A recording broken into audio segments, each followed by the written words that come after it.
My name is Jamaal Phelps Bey, coming from Full Sail University, and today I will be doing a podcast on Frederick J. Rubin, better known as Rick Rubin, on how he became successful within the music industry. Rick Rubin was born March 10th, 1963, on Long Island, New York. He was influenced by a lot of heavy metal, punk, rock band music. It wasn't until later on in his life when he began to be influenced by hip-hop, and this was when hip-hop was just starting to develop.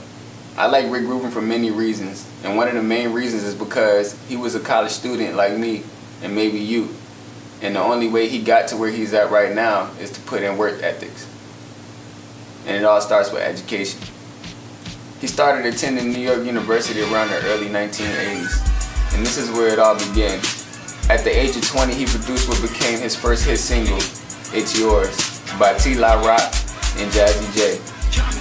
Jazzy J was actually one of Rick's favorite DJs of all time, so he hung around him a lot. This helped him infuse that hip-hop sound that is still in his songs as of today. Jazzy J used to DJ at a local reggae club, and it helped him break the song It's Yours that they produced together. He networked with a DJ that was already doing his thing at a local reggae club and eventually got the chance to spread his music. College was also a sensational part of Rick's life because that's where he met Russell Simmons.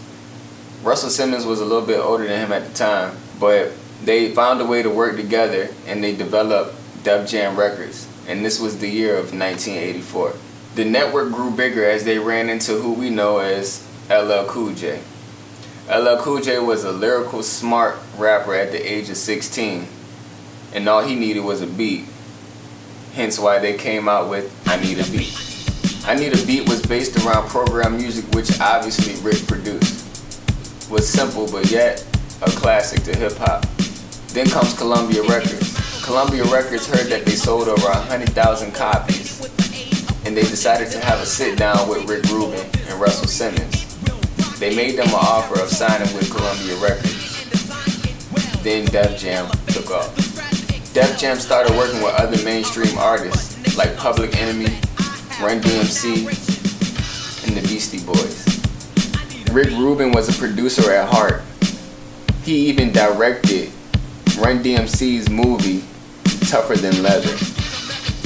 Now that's a producer. The Beastie Boys hit single came out in 1986 titled No Sleep Till Brooklyn. No Sleep Till Brooklyn was actually the name of one of the artists in the band. This song in particular was when Rick was able to express his true meaning in music. This brought back that punk, rock band type sound, and he was able to use it to his advantage.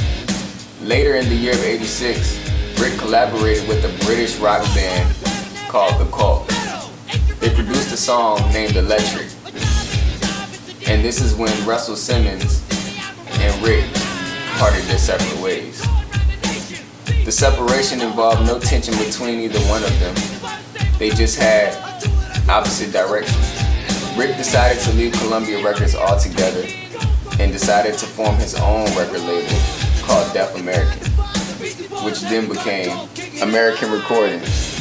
American Recordings began after he dropped the word Def off of Def American. You know, he actually had a funeral for the word Def, as that word became owed to him. Def American eventually took off after working with Sir Mix-a-Lot as they produced Baby Got Back. That was actually one of my favorite all-time songs as I was younger, and I didn't even know who produced it. One of the songs that he has produced that has stuck out to me the most is Kanye West's Bound. That song is simple, but yet again, so effective. Rick Rubin had no choice but to be a Grammy Award winner. Most of them were with collaborations, and 2 of them were for Producer of the Year. As I sit back and think on all the music that I used to listen to, I had music that I liked, and then I had music that I loved. Most of the music that I loved was produced by Rick Rubin.